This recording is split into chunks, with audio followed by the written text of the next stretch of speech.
So having heard that from the Holy Spirit, I had my time to speak to God. And I said, let me share this matter with my people, beloved people. So, when I wanted to come, I reached already in the road. I discovered that I have forgotten my mobile phone. But I didn't know, I forgot that it is in that mobile phone I had that message. So when the Lord reminded me that here when we were singing, I said, okay. But I said, I forgot my mobile phone. Thank God I had forwarded that message to the group of the presbyters in the DRC. We have a group of WhatsApp. So I remembered that I have Presbyter Mukend here. I asked him whether I have seen that message. He told me yes. I said, retrieve it. Let me give it. So it means God wanted you to hear this message.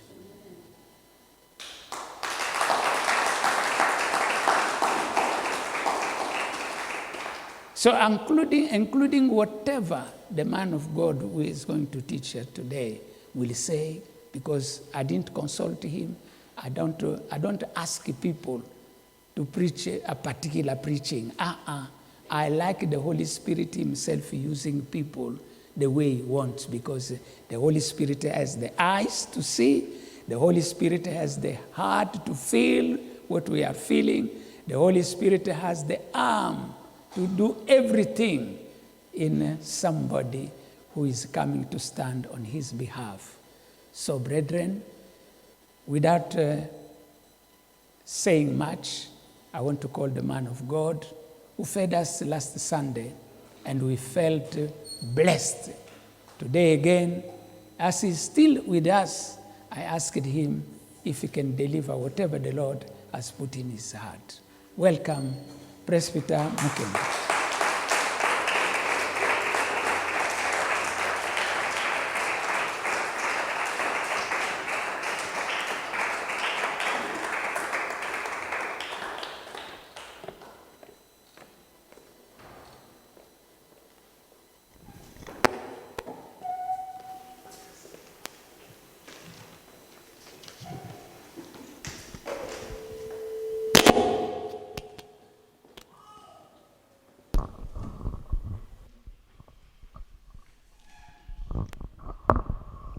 Bwana sifiwe. Bwana sifiwe. Nous bénissons le Seigneur. Tunamshukuru Mungu katika adhuhuri ya leo pour nous avoir donné encore cette occasion kwa kuweza kutupatia nafasi hii de nous retrouver dans sa maison ili kujikuta tena katika nyumba yake et que nous puissions écouter la parole de Dieu. Na ili tupate kusikia neno lake. Nous bénissons le Seigneur pour ce que papa vient de partager avec nous. Tunashukuru Bwana kwa yale papa ametoka kushare pamoja nasi. Et je crois que nous avons des oreilles Na ninajua kwamba sote tuna masikio pour écouter ce que Dieu est en train de nous dire. Kwa kuweza kusikia nini yale Bwana ametuambia kufanya. Les dimanches passés nous étions ici. Jumapili iliyopita tulikuwa hapa et nous avons partagé la parole. Na tuliweza kugawanya neno la Bwana pamoja kuhusu upendo wa Mungu. Et aujourd'hui, na leo nous allons écouter ce que Dieu va partager. Tunataka tena kusikia ni nini lile Bwana anataka tusikie katika mchana wa leo.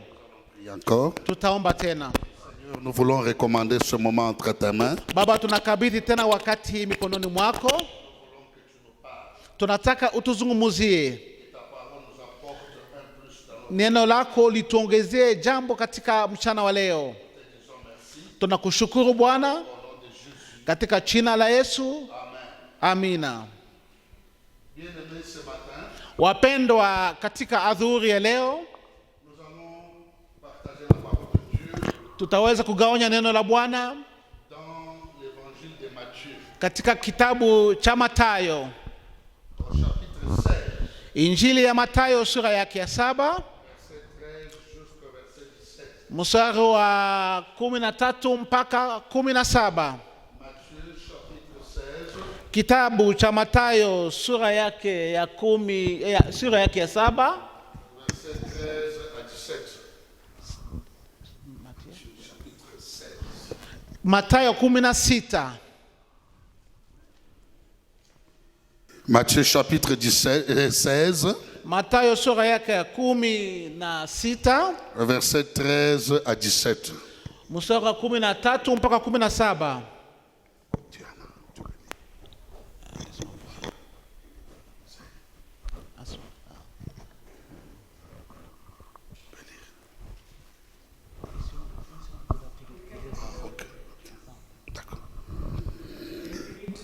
One, two, three, go. When Jesus came into the region of Caesarea Philippi, he asked his disciples, saying, "Who do men say that I, the Son of Man, am?" So they said, "Some say John the Baptist, some Elijah, and others Jeremiah or one of the prophets." He said to them, "But who do you say that I am?"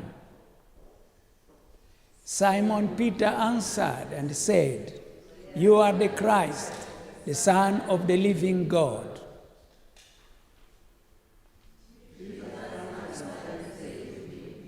"Blessed are you, Simon Bar-Jonah, for flesh and blood has not revealed this to you, but my Father who is in heaven." Amen. Amen.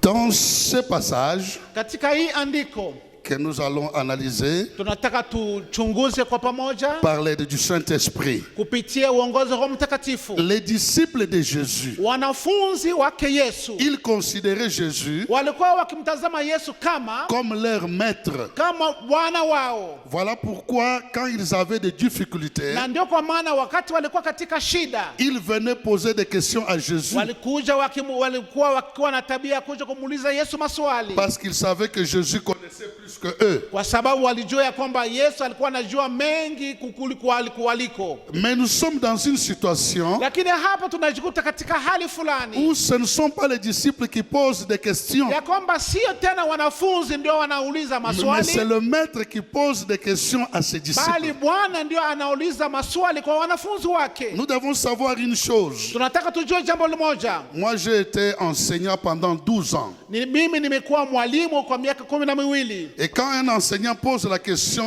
à un élève, Na wakati mwalimu anauliza wanafunzi swali, c'est pour vérifier si l'élève a compris. ni ili kujua ama atambue kwamba kama wanafunzi wameelewa na kufahamu. Mais quand un élève pose des questions à son maître ou à son enseignant, Lakini wakati mwanafunzi ndio anamuuliza mwalimu wake swali, c'est parce qu'il veut acquérir des ni kwa connaissances. sababu anataka aelewe zaidi. Alors dans ce cas ici, Basi katika hii hali ya hii, Jésus avait besoin de savoir si ce qu'il enseignait, Yesu alitaka ajue na kufahamu ya kwamba yale alikuwa akiwafunza wanafunzi wake, ses disciples comprenaient cela. kama wanafunzi walielewa vizuri. Voilà pourquoi le thème de notre message de ce matin, Na ndio kwa maana hii itakuwa kichwa ya mafundisho yote ya dhuhuri ya leo, c'est connaître Jésus. ni kumtambua Yesu. Nous devons connaître Jésus. Inatubidi tumtambue Yesu. Mais la Bible nous dit aussi Na Yesu tena hapa maandiko yanatuambia que Jésus avait la capacité de connaître ce qui était dans le cœur de quelqu'un. Yesu Kristo alikuwa na uwezo ya kuweza kujua yeye alikuwa ndani ya mioyo ya binadamu. Il n'avait pas besoin de poser une question. Hakukuwa na budi ya kuuliza swali yoyote ile. Mais pourquoi Jésus pose des questions à ses disciples? Lakini ni kwa nini Yesu anauliza maswali kwa C'est wanafunzi ça que wake? nous allons voir ici. Ni hiyo ndio tunataka tutazame On nous hapa. dit que Jésus était avec ses disciples Natuambia kwamba Yesu alikuwa pamoja na wanafunzi wake. et il est arrivé dans le territoire de Césarée de Philippe. Yeye alifika katika eneo ya Filipi, Et quand il est arrivé, na alipofika hapo, il a eu une conférence avec ses disciples. na alikuwa na mkutano na wanafunzi wake. Il a posé une question, Akauliza swali moja, mais avec deux variantes. lakini katika hatua mbili tofauti. Et nous allons analyser ces deux Na questions. tunataka tuchunguza hii swali ya Yesu. Jésus regarde ses disciples Yesu akatazama wanafunzi, et il pose la première question. akauliza swali la kwanza. qui dit-on que je suis, moi, le Fils de l'homme? Ninyi mnasemaje kunihusu mimi? Qu'est-ce que les gens qui sont là dehors? Wale walio huko nje wanasema nini kunihusu mimi? Parce que chaque disciple avait, Kwa sababu hapa tunajua ya kwamba kila mwanafunzi alikuwa na familia na marafiki. ils avaient des amis, Alikuwa na marafiki. ils avaient des connaissances. Walikuwa na wale wandugu wanaowatambua na kuwajua. Ils connaissaient ce qui se passait dans leur environnement. Walikuwa najua yale yalikuwa yakiendeka huko karibu nao. Alors, quand vous circulez, Munapotembea hapa na pale, quand vous entendez les gens parler de moi, munaposikia watu wakizungumza kunihusu mimi, qu'est-ce que les gens disent? watu wanasema nini? C'est cela la question. Hiyo ndio ilikuwa swali la kwanza la Yesu. C'est-à-dire, Jésus voulait savoir si ses disciples, Yesu alitaka ajue kama wanafunzi wake ils tiraient attention à ce que les gens disaient de lui. walikuwa wakifata kwa makini yale watu walikuwa wakiongea kumuhusu yeye. Effectivement, quand nous lisons dans la Bible, Na kwa kweli tunapoangalia maandiko, nous allons voir que les gens parlaient de Jésus d'une manière ou d'une autre. tunaona ya kwamba watu walikuwa wakizungumzia kuhusu Yesu katika njia moja na nyingine. Il y a par exemple le roi Hérode Wakati ya mfalme Herode qui croyait que Jésus était Jean-Baptiste qui était ressuscité. alifikiria kwamba Yesu Kristo alikuwa Yohana Mbatizaji yule aliyefufuka. Quand Jésus est arrivé chez lui, Wakati Yesu alipofika kwake dans sa ville, katika mji wake, les gens le considéraient comme un charpentier. watu walikuwa wakimchukua kama mseremala. Il dit, mais celui-ci c'est un charpentier. Anasema huyu ni mseremala tu. Nous connaissons sa famille. Tunajua familia Nous yake. connaissons ses frères et sœurs. Tunajua ndugu na dada zake. Voilà comment ils considéraient Jésus. Tazama jinsi kana walikuwa wakimchukulia Yesu. Cela veut dire que chacun avait sa façon de voir et de comprendre Jésus. Inamaanisha kila mmoja alikuwa na jinsi gani alikuwa akimuona Yesu na kumuelewa Yesu. C'est la même situation que nous vivons aujourd'hui. Na ndivyo hivyo tunavyoishi katika maisha ya leo. Aujourd'hui, tout le monde parle de Jésus. Kila mtu leo anamzungumzia kuhusu Yesu. Vous entendez même les gens dire au nom de Jésus. Unasikia watu wakisema katika jina la Yesu. Dans nos familles, on parle de Jésus. Katika familia yetu tunazungumzia Yesu. Dans nos maisons, on parle de Jésus. Katika manyumba tunazungumzia Yesu. Dans nos lieux de travail, on parle de Jésus. Mahali yetu ya kazi tunamzungumzia Yesu. Quand nous sommes dans nos communautés, on parle de Jésus. Tunapokuwa katika vikundi vyetu tunamzungumzia Yesu. Mais est-ce que nous tirons attention Lakini je, tunafuatilia kwa makini pour savoir c'est de quel Jésus dont on kwa parle? kuweza kujua ni Yesu yupi yule wanaomwongelea? Parce que hier, c'était les Pierre et les Jean et les Jacques qu'on appelait disciples de Jésus. Kwa sababu jana ilikuwa wakina Yohane na Yakobo na Andrea ndio walikuwa wanafunzi wake Yesu. Aujourd'hui, nous aussi, nous sommes des disciples de Jésus. Leo hii sasa wewe na mimi ndio tunakuwa wanafunzi wake Yesu. Et le Seigneur nous pose cette question ce matin. Na Bwana anatuliza swali hii adhuhuri ya leo. Dans nos quartiers, dans nos maisons, dans nos familles, qu'est-ce que les gens disent de moi? Katika nyumba zetu, katika mahali tunapoishi, watu wanazungumza nini kunihusu mimi? Est-ce que les gens me connaissent? Je, watu wananijua? Ça, c'est une question de réflexion. Hiyo inakuwa swali ya kuweza kutafakari. Jésus voulait amener ses disciples dans une réflexion. Yesu alitaka kuchukua wanafunzi wake wapitie nafasi ya kuweza kutafakari. Les gens qui nous entourent, Wale wanaotuzunguka, qui nous voient porter nos Bibles wale wanaotuona kila siku tukibeba mabiblia pour zetu, aller à l'église, tunaenda makanisani, qu'est-ce qu'ils pensent de Jésus?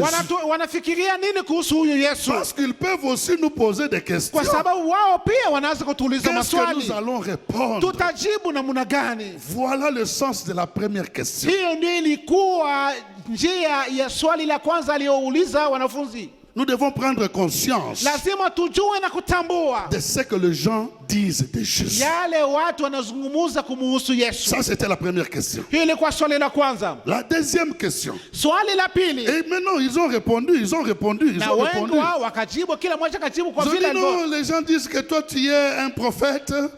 mwingine akasema, wengine anasema wewe ni nabii. Non, tu es le prophète Jérémie. Wewe ni nabii Yeremia. Voilà comment comment les gens considéraient Jésus. Tazama jinsi watu walikuwa wakimchukulia Yesu. Cela veut dire Inamaanisha que les gens qui étaient dehors ya kwamba wale waliokuwa ne nje connaissaient pas qui était Jésus. hawakumjua kabisa kwa kanuni Yesu alikuwa nani. Parfois, ils le voyaient passer. Walikuwa wakimwona akipita, Ils étaient curieux de le voir. walikuwa na kuangalia kumtazama. Est-ce que c'est un vieux ou c'est un jeune? Je, ni kijana ama ni mtu mzima? On parlait de lui. Kwa sababu kila wakati walikuwa wakimzungumzia. Il y avait des gens qui venaient pour voir les miracles. Kulikuwa watu walikuwa wakimfuata kwa sababu ya miujiza. Il y a même des gens qui ont bénéficié d'un miracle. Kuna wale pia walifaidika kwa miujiza. Mais est-ce qu'ils connaissaient Jésus? Je, hawa watu walimfahamu Yesu kwa makini? Ça, c'est quelque chose de très important. Hiyo ni jambo la muhimu sana. Bwana asifiwe.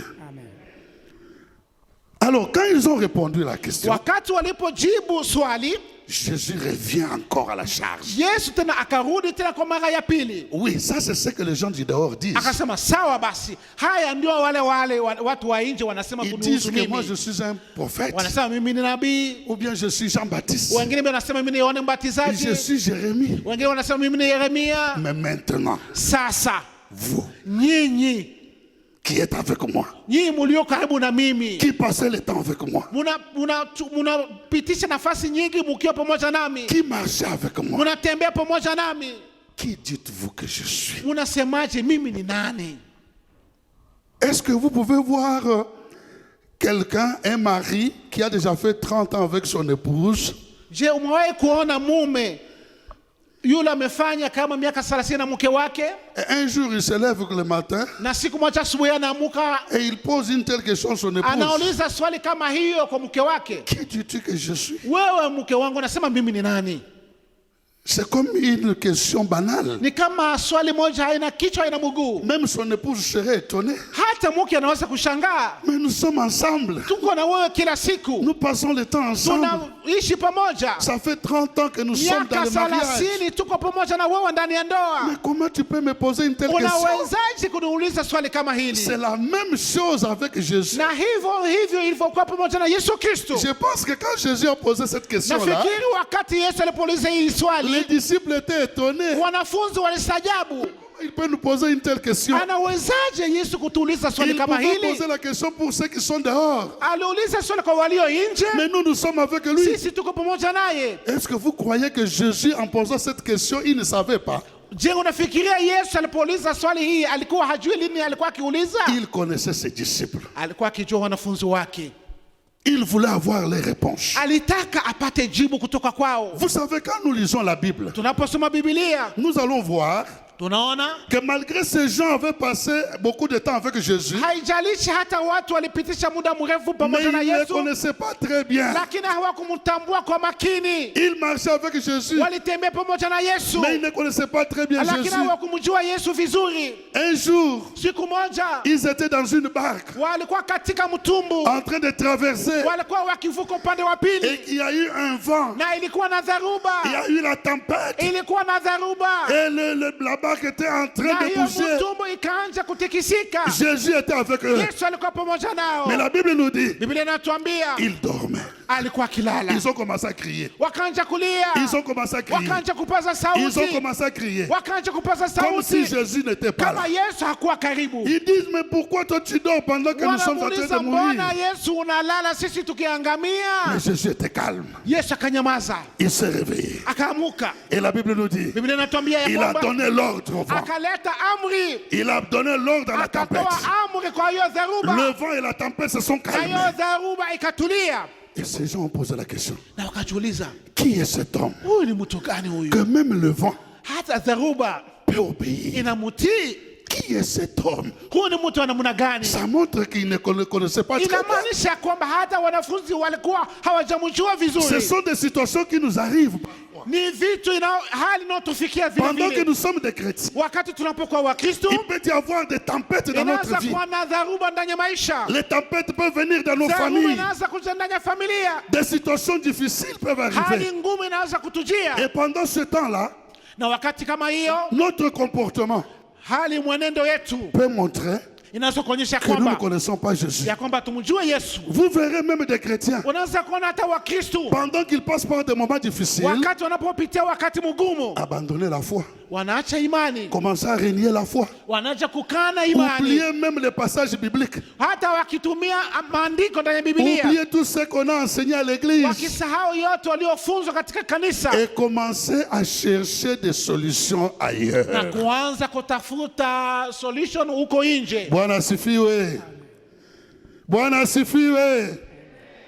Nous avons dans nos églises Na makanisani mwetu tuna watu des chrétiens, wa Kristo, quand ils passent par des moments difficiles, wakati napopitia wakati mgumu, tout d'abord quand tout va bien, kwanza wakati kila kitu ni nzuri, ils sont là, wako hapo ils crient, wanapiga ils kelele, chantent, wakiimba, ils sont contents. wana furaha, Oui, Jésus est vivant. Yesu yu Mais hai. quand un problème arrive, Wakati shida inapokuja, quand il passe par des difficultés, wakati wanapitia wakati magumu, quand tu lui poses la question, unapomuuliza maswali, tu suivras même dans ce qu'il est en train de dire, unaweza kusikia hata katika misemo que yake cette personne n'a plus confiance en Dieu. ya kwamba huyu mtu amepoteza imani kwake Mungu. Jésus dit à ses disciples, Yesu akaambia wanafunzi, pourquoi vous n'avez pas de foi? kwa nini nyinyi mna imani ndogo? Jésus a trouvé que les disciples n'avaient pas de foi. Yesu mwenyewe alitambua ya kwamba wanafunzi wake walikuwa na imani ndogo. Voilà pourquoi ils ont commencé à crier dans la barque. Ndio kwa maana wanaanza kupiga kelele ya uoga. Pour avoir foi dans quelqu'un, Kukuwa na imani kwa mtu, pour avoir confiance dans quelqu'un, kukuwa na tumaini kwa mtu, il faut le connaître. lazima kumjua huyu mtu. Même dans la vie ici, Hata ndani ya maisha, pour faire confiance à quelqu'un, kwa kuweza kumwaminia mtu, il faut bien le connaître. lazima umjue. Si vous ne connaissez pas la personne, Kama haujui huyo mtu, vous ne pouvez pas lui faire confiance. huwezi kumwaminia sana. C'est ça la vérité. Hiyo ndio ukweli. Alors si ces gens n'avaient pas foi, Kama watu hawakuwa na imani, les disciples de Jésus, wanafunzi wa Yesu wenyewe, c'est parce qu'ils ne connaissaient pas très bien Jésus. nafikiri ni kwa sababu hawakumjua kwa umakini. Et c'est ça la situation que nous vivons. Na hiyo ndio hali tunaopitia sote ndani Dans nos églises, na makanisani. où les gens viennent, Watu wanakuja, ils ont d'autres motifs, motivations. wanakuwa na hali yao nyingine tofauti. Est-ce qu'ils sont venus pour connaître qui est Jésus? Je, wamekuja ili kumtambua Yesu ni nani? Ils ont besoin seulement qu'on leur prêche ce que eux veulent. Hao wanapenda ta wao wahubiriwe yale wao wanataka kusikia. Voilà, bien-aimés. Hivyo ndio ilivyo. Alors, quelle est la suite? Basi nini itakayotokea? Quand Jésus a posé la question, Wakati Yesu alipouliza swali, comme je l'ai dit, vile nilivyosema, les disciples, wanafunzi parfois ils étaient étonnés, walishangaa, en train de se regarder. wakaanza kutazama mmoja kwa Mais mwingine, qu'est-ce qu'il... anamaanisha nini? Mais pourquoi ils disent ça? Kwa nini anatuliza haya? Peut-être qu'ils étaient frustrés. Kuna mara waliumia kiroho. Alléluia. Mais nous les connaissons. Tunamjua Yesu, Mais ça, ce n'était pas la réponse que Jésus attendait d'eux. lakini hiyo haikukuwa hiyo jibu Yesu alikuwa akitarajia kutoka kwao. Il attendait une réponse. Alikuwa akingojea jibu fulani. Quand tu poses une question, Unapouliza swali, tu attends la réponse. unangoja swali, Voilà. unangoja jibu. Alors d'un coup, Kwa ghafla, il y a quelqu'un kuna mtu parmi les disciples miongoni mwa qui wanafunzi s'appelle Pierre. anaitwa Petro, Il se lève. akasimama Il dit, toi, akasema, wewe tu es le Christ, wewe ni Kristo, le Fils du Dieu vivant. mwana wa Mungu aliye hai. Alléluia. Haleluya! Tu es le Christ. Wewe ni Kristo, Tu es le Fils du Dieu wewe vivant. ni mwana wa Mungu aliye Et hai. quand il a dit ça, Na aliposema hayo, Jésus était content. Yesu akajaa na furaha. Jésus était content. Yesu akajaa na furaha. Bien-aimé, Wapendwa, quand tu es un enseignant unapokuwa mwalimu et que tu as donné cours à tes na élèves umefundisha wanafunzi wako kwa muda mrefu et que tu poses des questions, na unauliza maswali, si aucun élève ne répond, na kama hakuna mwanafunzi amejibu sawa sawa, tu dois commencer à te poser des questions. unaanza kujiuliza maswali. Est-ce que j'ai bien enseigné? Je, nilifundisha vizuri? Mais quand les élèves répondent aux questions, Lakini wakati wanafunzi wanajibu maswali vile inavyotakikana, l'enseignant est content mwalimu anajaa na furaha, parce qu'il comprend que ce qu'il a enseigné, les enfants ont kwa compris. sababu ataelewa ya kwamba yale alifundisha wanafunzi walielewa vyema. Jésus était dans la joie Yesu akajaa na furaha pour la réponse de Pierre. kwa sababu ya jibu kutoka kwa Petro. Et directement, il a réagi. Akajibu tena akasema, La première question, swali la kwanza il n'a pas réagi comme tel. hakuweza kukuwa na furaha kama hiyo. Quand ils ont répondu, Wakati walipojibu, il a posé la deuxième question. akauliza swali la pili. Mais ici, Lakini hapa quand Pierre a répondu, wakati Petro alipojibu, Jésus n'a pas posé la troisième question. Yesu hakuuliza swali la tatu, Parce que la réponse était kwa correcte. sababu hiyo jibu ilikuwa La réponse sambamba, était kwa correcte. sababu jibu ilikuwa sawa sawa, La réponse était kwa correcte. sababu jibu ilikuwa sambamba. Toi, tu es le Christ, Wewe ni Kristo, le Fils du Dieu mwana vivant. wa Mungu aliye hai. Et Jésus, reprenant la Na parole, Yesu akachukua neno akasema, il dit, akasema, tu es heureux. wewe umebarikiwa, Tu es heureux, Pierre, wewe Petro umebarikiwa, fils de Jonas. mwana wa Yona. Bien-aimé, Pendwa, dans ce monde, ndani ya ulimwengu hii les gens sont à la recherche du bonheur. watu wanatafuta mema. Les gens croient que Wana unafikiria on peut kwamba avoir du bonheur unaweza pata furaha quand on a de l'argent, kama uko na pesa, quand on a le pouvoir. wakati una Mais mamlaka. quand nous lisons ici, Lakini tunapoona hapa le vrai bonheur, ile furaha c'est ya quand on kweli connaît Jésus. wakati unapomjua Quand vous Yesu. connaissez Jésus, Tunapomjua Yesu vous êtes heureux. unakuwa mwenye Vous heri, avez le bonheur. unakuwa na heri Vous ndani allez yako, vivre dans la joie. unakuwa ndani ya furaha, Même si vous n'avez pas l'argent. hata kama una pesa, Même si vous n'avez rien. hata kama una chochote. Le fait de connaître Lakini Jésus, jinsi unamtambua qui Yesu, est Jésus, aliye Yesu ni nani, vous serez heureux dans la vie. unakuwa mwenye heri ndani ya maisha. Ça, c'est un secret. Hiyo ni siri. Et il dit, Na kasema, mais ce n'est pas la chair et le sang qui t'ont révélé cela. anasema sio mwili wala damu iliyokufunulia hii maneno. La réponse que tu as donnée, Hiyo jibu umeleta ça ne vient pas de toi. haitoki ndani yako Ça Petro, ne vient pas de quelqu'un. haitoki kwa mtu wowote Mais cette Petro, réponse-là, lakini hiyo jibu elle vient de Dieu. imetoka kwa Mungu. C'est mon Père Ni baba yangu qui t'a révélé cela. aliyekufunulia hii C'est jibu, mon Père ni baba yangu qui t'a fait connaître aliyekufahamisha que moi, ya kwamba mimi je suis le Christ. ni Kristu. Alléluia. Amen.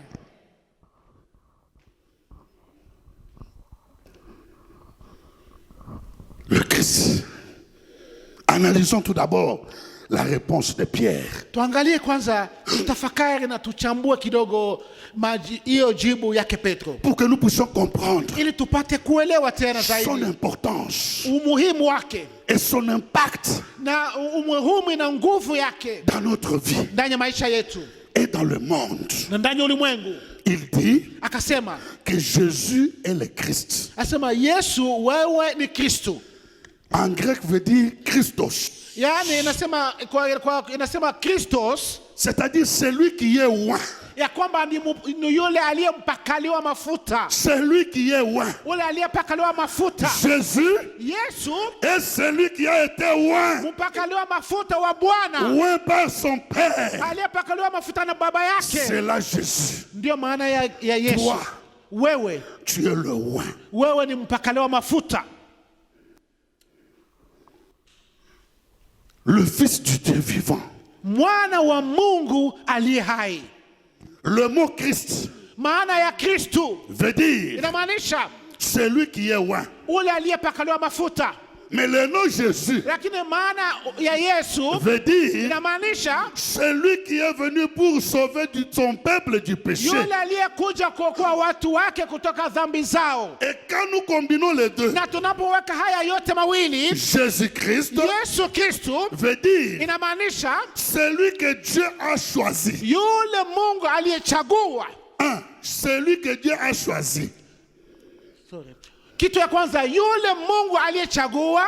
Deux, Ya pili, celui que Dieu a oint. yule Mungu alipaka mafuta. Trois, Ya tatu, celui que Dieu a envoyé yule Mungu aliyetuma pour venir kwa kuja et sauver na kuokoa le peuple du péché. ulimwengu katika dhambi zao. Voilà la signification du Hii nom ndio de ce nom, maana Jésus-Christ. ya Yesu Kristu. Ce n'est pas seulement le fait de dire Jésus-Christ, Jésus-Christ, Sio tu kusema Yesu Kristu, Yesu Kristu. mais nous devons connaître la signification. Lazima tujue maana ya jina hilo. Bien-aimé, Mpendwa, quelqu'un peut te poser la question à la mtu anaanza cité. kuuliza swali huko nje, Mais Jésus, c'est qui? Yesu Kristu ni nani? Oh non, Jésus, c'est Jésus. Yesu si ni Yesu tu. Jésus, c'est Jésus. Yesu ni Yesu. Non. Hapana, Dites-lui umwambie que Jésus-Christ ya kwamba Yesu Kristo est celui que Dieu a ni choisi. yule Mungu aliyechagua, Il l'a oint, akampaka mafuta, il l'a envoyé akamtuma pour qu'il vienne sauver le ili monde. akuje kuokoa ulimwengu. Alléluia. Alléluia. Haleluya! Voilà, bien-aimés, la signification de la première partie de la réponse de Pierre. Hiyo ndio inakuwa jibu ya kwanza ya sehemu ya kwanza ya jibu yake Petro. Mais Pierre ne s'arrête pas là. Lakini Petro hajakomea hapo, Il dit, akasema tu es le fils du Dieu vivant. wewe ni mwana wa Mungu aliye hai. Pierre Petro proclame akatangaza que Jésus ya kwamba Yesu est le fils de Dieu. ni mwana wa Mungu. Qu'est-ce que cela signifie? Hiyo inamaanisha nini? Bien-aimés, laisse-moi vous dire Wacha niwaambie wapendwa, que les Juifs, Wayahudi, quand nous lisons dans Jean chapitre 5, versets 17 à 18, tunaposoma katika kitabu cha Yohane sura ya 5 mstari wa 17 et dans Jean chapitre 10, versets 33 à 36, Yohane sura ya 10 mstari wa 33 mpaka 36, les Juifs ne voulaient pas entendre que Jésus est le Fils de Dieu. Wayuda hawakufurahia hata mara moja Yesu aitwe kama mwana wa Mungu. Quand Jésus disait qu'il est Fils de Dieu, Wakati Yesu alipokuwa akisema yeye ni mwana wa Mungu, quand il appelait Dieu son Père, wakati Yesu alikuwa akiita Mungu kama baba yake, c'est-à-dire lui, il est le Fils de Dieu. inamaanisha yeye ni mwana wake. Et il comprenait. Wao walikuwa wakifikiria kwamba, Il disait, akisema comment toi tu peux te faire un égal à Dieu? unawezaje kujifananisha na Mungu? Parce que en disant que tu es le Fils de Dieu, Ukisema wewe ni mwana wa Mungu, cela voulait dire inamaanisha que Jésus avait la même nature que ya Dieu. kwamba Yesu alikuwa na hali moja na Mungu. C'est cela. Ndio hivyo, Et c'est cela la vraie doctrine. na hiyo ndio ilikuwa kabisa mafundisho Dans yaliyokuwa notre église, katika kanisa zetu. on nous a enseigné Tumefundishwa que Jésus est Dieu. ya kwamba Yesu ni Mungu, Et cela est vrai. na ni kweli. Si nous lisons Tukitazama maandiko dans Hébreux chapitre 1, katika Waebrania sura ya 1 versets 8 à 12. mstari wa 8 mpaka 12. Hébreux chapitre 1, c'est très important ce Waebrania passage. sura ya 8 Versets 1 à 8.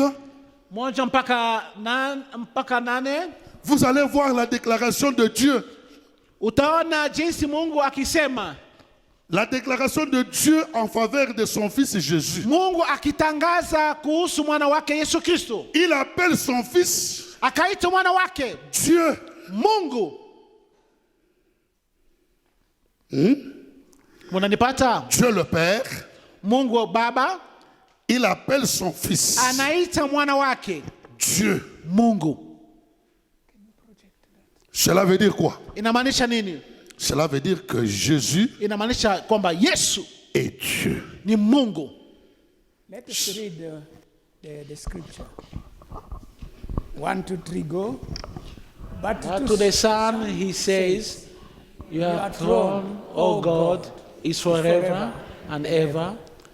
The scepter of righteousness is the scepter of your kingdom. Let us start from, to start from 7.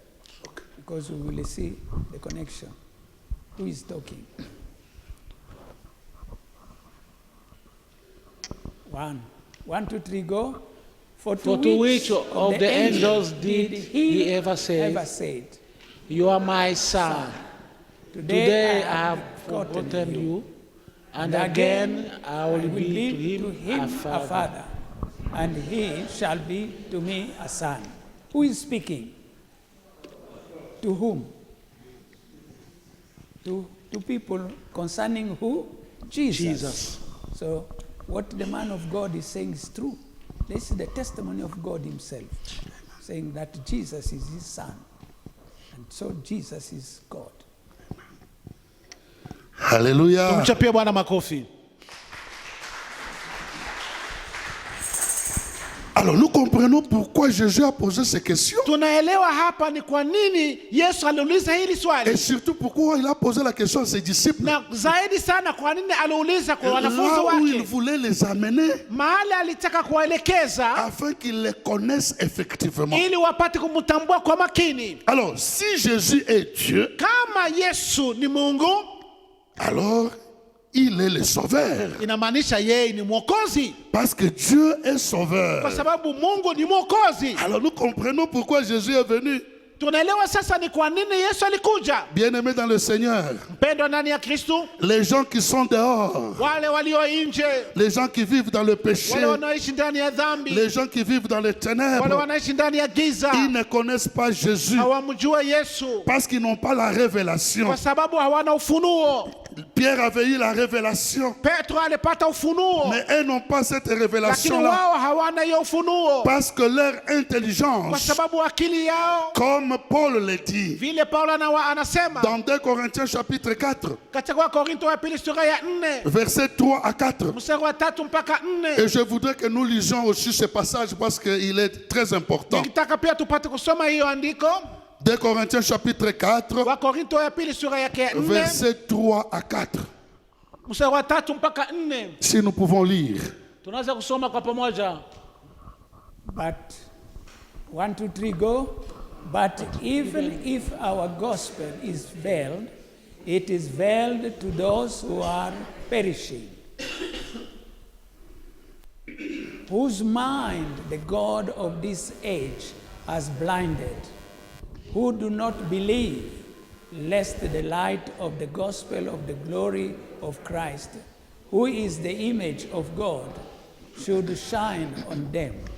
Bien-aimés dans le Seigneur, Wapendwa ndani ya Kristo, quand nous regardons beaucoup de gens, tunapotazama watu wengi ils ont même des grands diplômes. wako na madiploma ya kila aina, Ils ont l'intelligence de ce monde. wako na akili ya hii Mais ulimwengu, quand nous voyons comment ils posent des actes, lakini tunapotazama jinsi wanavyotenda, parfois on se pose des questions. mara nyingine unaweza kujiuliza Mais maswali. cet homme a des diplômes. Huyu mtu ana madigrii, Mais comment il peut se comporter de cette manière? anawezaje kufanya mambo kama haya? Comment on peut trouver quelqu'un Unawezaje kupata mtu qui a des diplômes, ni msomi mais il est dans l'homosexualité? lakini yuko ndani ya ushoga? Qu'est-ce qui lui est Ni arrivé? kitu gani kimemtokelea? La réponse est là. Jibu iko hapo.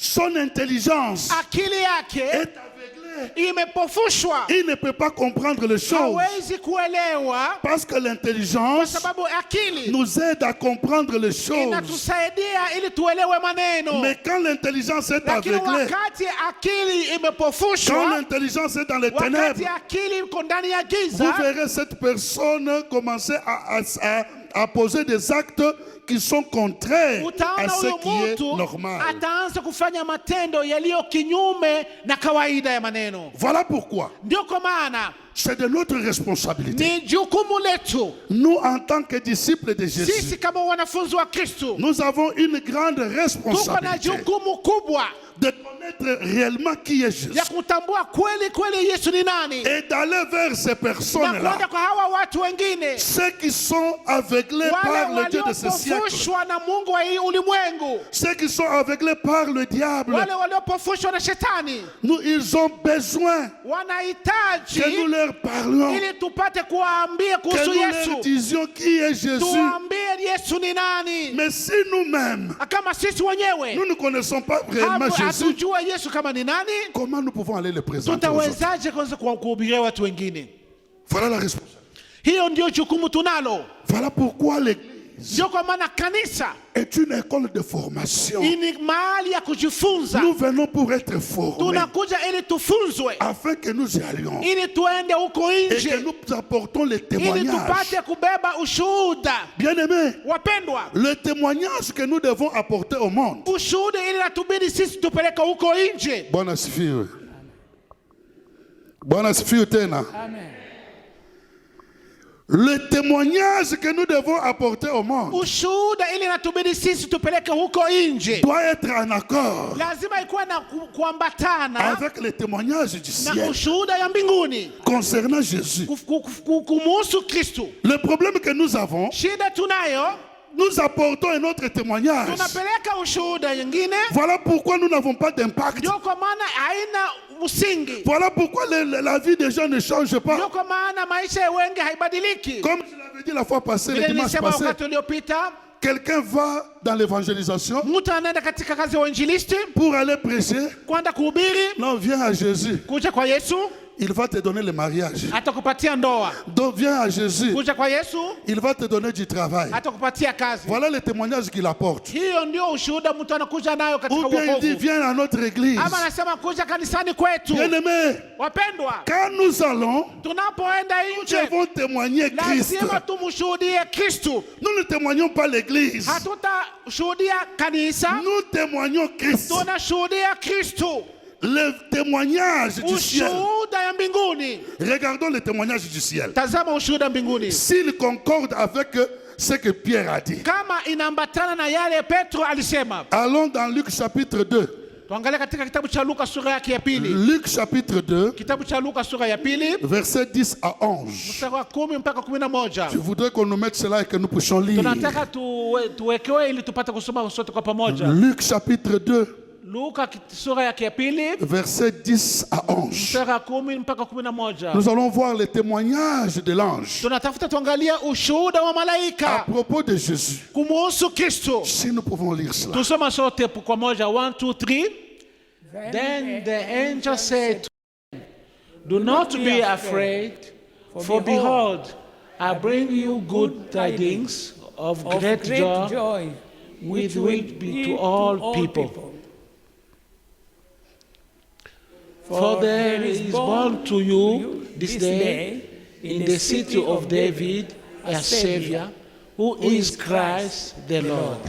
Bien-aimés dans le Seigneur, Wapendo ndani ya Kristo, l'ange qui est venu, malaika amekuja il dit, akasema, je vous apporte la bonne nouvelle. nimewaletea habari njema. La bonne nouvelle, Habari njema c'est l'évangile. ni injili. L'évangile, c'est Injili la bonne nouvelle. ni habari À njema. propos de qui? Kuhusu nani? La bonne nouvelle à propos de Habari Jésus. njema kumuhusu Yesu. Et l'ange dit, Na malaika anasema, je vous ai apporté la bonne nouvelle nimewaletea habari njema qui va vous donner la joie. itakayowapatia La furaha. bonne nouvelle de Habari Jésus njema ya Yesu amène toujours la joie. italeta furaha. Amène toujours la joie. Italeta furaha. Amène le bonheur. Italeta kububujika. C'est ça ce qu'il a amené. Hiyo ndio alileta. Et qu'est-ce qu'il dit? Na akasema nini? Il dit ceci. Akasema hivi, Aujourd'hui, leo dans cette ville de David, katika hii mji wa Daudi il vous est né amezaliwa qui? nani? Un sauveur. Mwokozi. Cheka kwanza kidogo kama mchungaji. Cheka pia kidogo. Un sauveur. Mwokozi. Il continue. Akaendelea na kusema, Qui est le Christ? aliye Kristu, Le Seigneur. Bwana.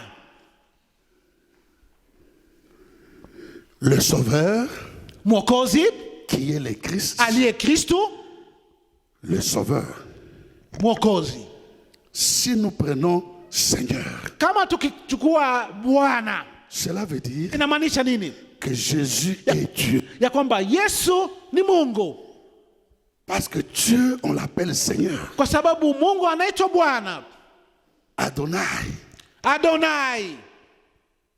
Quand nous étions à Nice, Tulipokuwa katika shule ya kiteolojia, on faisait la traduction de l'hébreu en anglais. tulikuwa tukiweza kufanya tafsiri ya maneno ya Kiebrania tukirudisha kwa Kiingereza.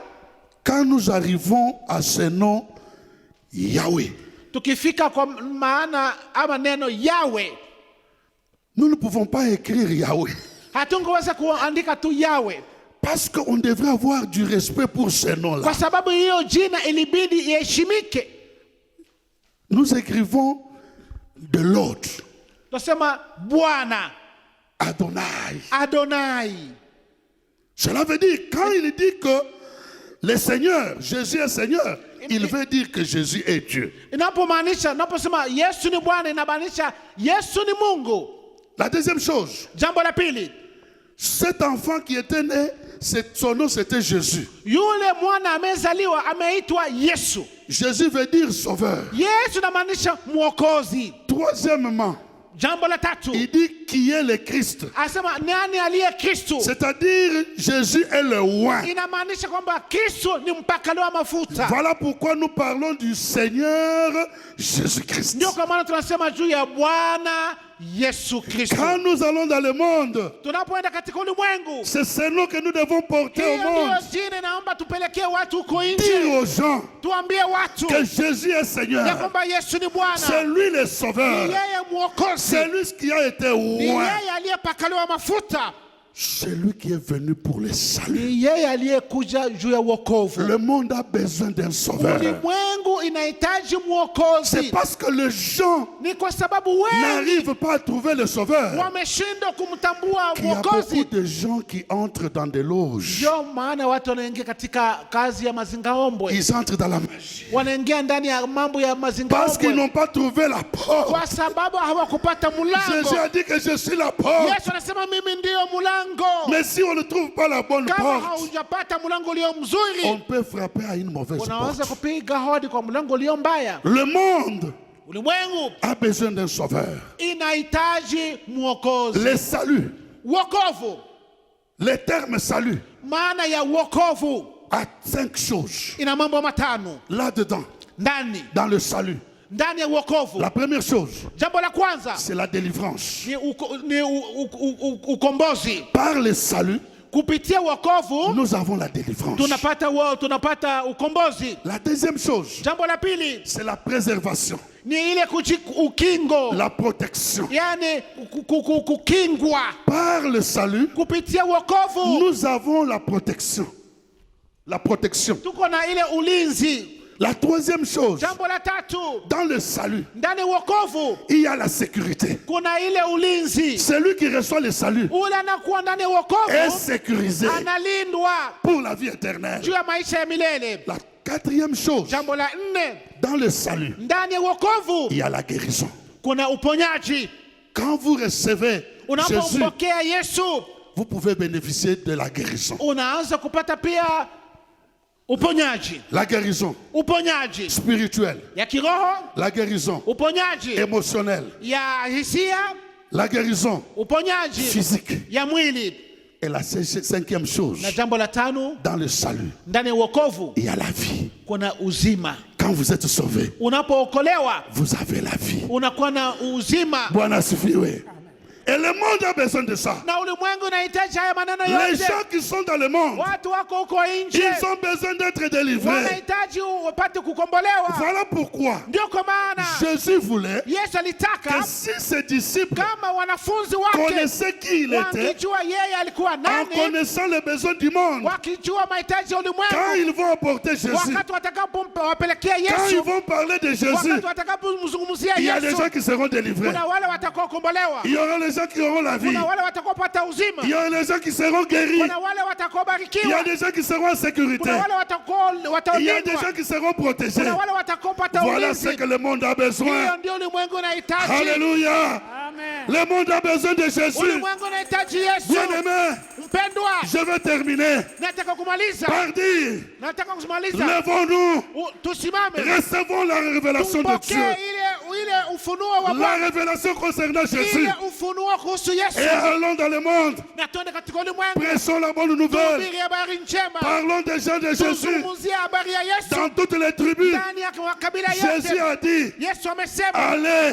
endeneni et faites de toutes les nafanya nations watu wote wanafunzi des wangu, disciples. wanafunzi wangu. Et les nations Na ulimwengu dont on parle tunaozungumzia dans hapa Matthieu chapitre 28 ndani ya Mathayo 28 au verset 19, mstari wa 19, ces nations-là, hiyo ulimwengu ni quand gani? on parlait à ce moment-là, Wakati walikuwa wakizungumza, ce ne sont pas les pays modernes que nous sio avons, mataifa ya kisasa, mais ce sont les tribus. ni makabila. Nous devons entrer dans nos tribus. Lazima tuingie katika makabila zetu. Voilà pourquoi on nous dit Ndio kwa maana tunaambiwa dans le livre d'Apocalypse, katika kitabu cha Ufunuo au chapitre 4 et chapitre 5, mstari wa 4, sura ya 4 na sura ya 5, que dans la salle du trône, katika kiti cha enzi, dans la salle du trône, katika kiti cha enzi, quand Dieu sera là, wakati Mungu et atakaposimama, quand l'agneau de Dieu sera là, wakati mwana kondoo atakaposimama, les gens viendront de toutes les tribus. watu watatoka katika kila Ceux qui kabila. ont été sauvés Kama wote waliokolewa, ne vont pas seulement dans ta tribu, sio tu ndani ya familia ne yako, vont pas seulement dans ta famille. sio tu katika familia yako. Parle de Jésus à tout le monde. Ambia kuhusu Yesu kwa kila mtu. Parle de Jésus à tout le monde. Zungumzia Yesu kila mtu, Même aux étrangers hata kwa wageni qui vivent dans ce pays. wanaoishi katika hii nchi. Ils ont besoin de Jésus. Wanahitaji Yesu. Va vers eux. Nenda kwao Parle de Jésus.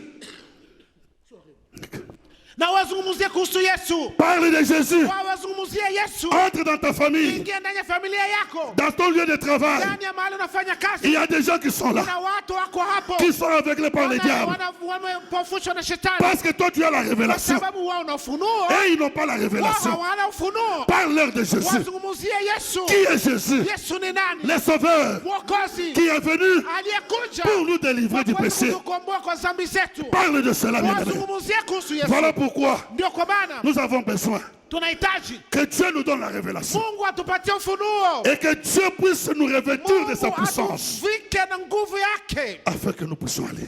ili tupate kwenda. Ce matin, Adhurie leo nous allons demander, tunataka tuombe Mungu, Seigneur, Bwana donne-moi ta révélation. unipatie ufunuo wako, Donne-moi ta révélation unipatie ufunuo et revête-moi de ta na puissance. univike na nguvu mpya, Parce que je vais aller, kwa sababu nataka niende, je vais aller, nataka niende, je vais aller. nataka niende L'évangile, kuhubiri. ce n'est pas pour ceux qui sont ici, Si kwa wale walio hapa, c'est pour ceux qui sont dehors. ni kwa wale walio nje. Quand ceux qui sont dehors viendront, Wale walio nje ils watakapokuja, seront aussi formés wao pia watafunzwa pour qu'ils aillent aussi ili pia waende, et qu'ils puissent gagner les ili pia âmes wapate pia kuokoa et les nafsi amener à Christ. na walete kwa Kristo, Et ceux-là aussi, na wale vile ils vile partiront aussi. wataenda vile vile. Bien-aimés, Wapendwa, levons nos mains. tunyoshe mikono yetu juu, Levez nos mains tunyoshe mikono yetu et juu, commence à demander la na anza révélation. kuambia Mungu akupatie Dites à ufunuo. Dieu, Ambia Bwana, élève ta voix Baba, inua sauti yako na et dis ongea à Bwana. Dieu, Ambia Mungu, tu avais donné la révélation à Pierre. ulipatia Petro ufunuo.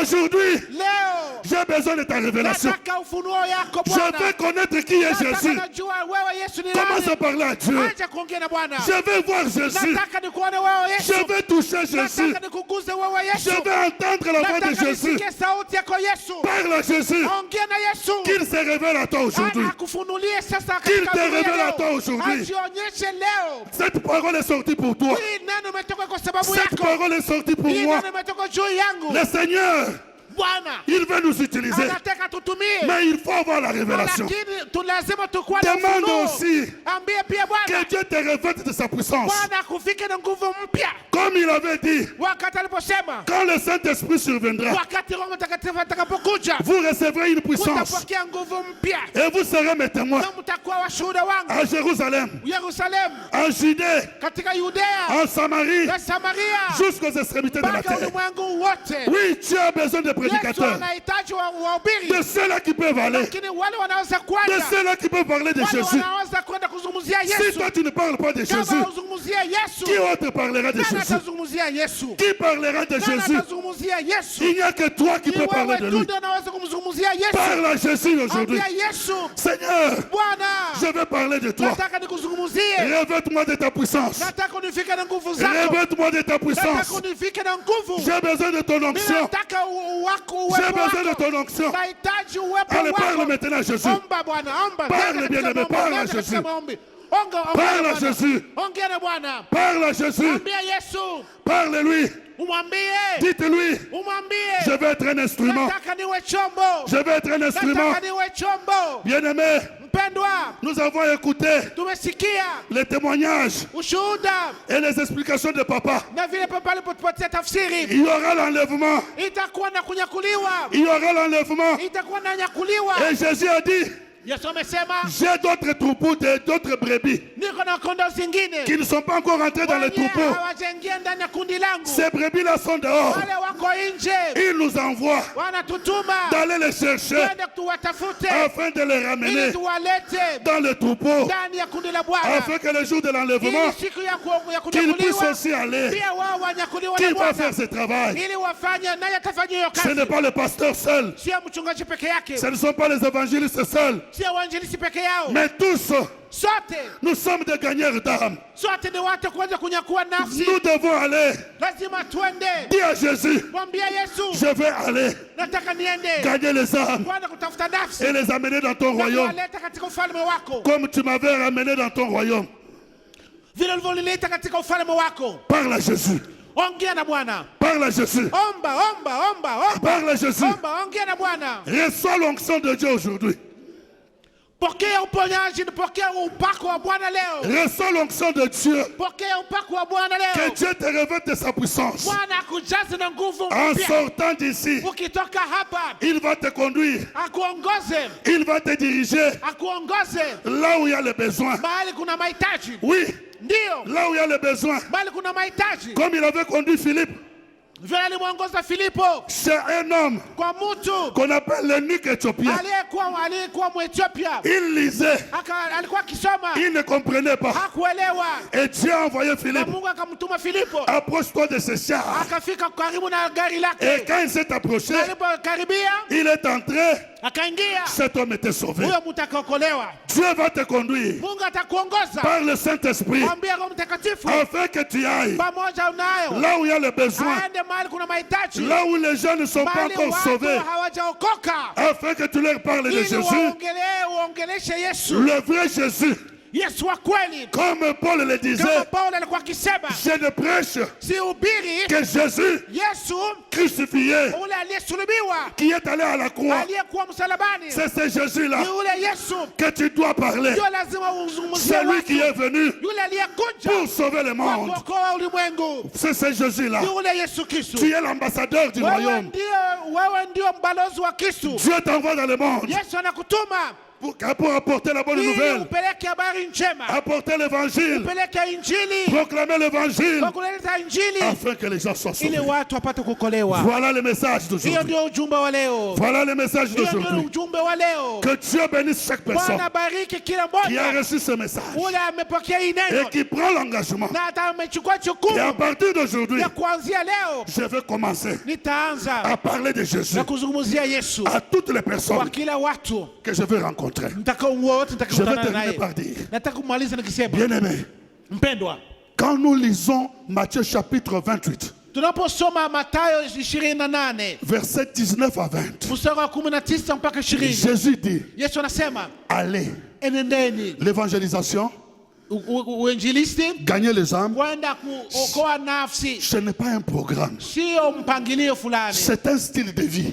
ni hiyo maisha, ni hali ya Pour maisha chaque enfant du royaume, kwa kila mtoto wa ufalme. on gagne les âmes tous les jours. Lazima tuokoe nafsi kila On ne siku. peut pas attendre après 1 mois, 2 mois pour faire un Hatuwezi programme kungoja mwezi mmoja, mwezi mbili pour aller gagner les ili âmes. kuenda kuokoa nafsi. Tous les jours, Kila siku, partout où nous allons, popote tutakapopita, on va au marché, tunaenda on sokoni, va au travail, tunaenda kazini, on va au stade. tukienda katika viwanja, Pendant que nous allions, tunapoenda, Dieu met des personnes sur ton Mungu chemin ataweka watu karibu na wewe, à qui tu dois parler de lui. yule utakayemzungumza kuhusu Yesu. Que Dieu vous bénisse. Mungu awabariki. Que Dieu vous bénisse. Mungu awabariki. Que Dieu vous bénisse. Mungu awabariki. Que Dieu bénisse sa parole. Mungu abariki neno lake. Merci beaucoup. Asanteni.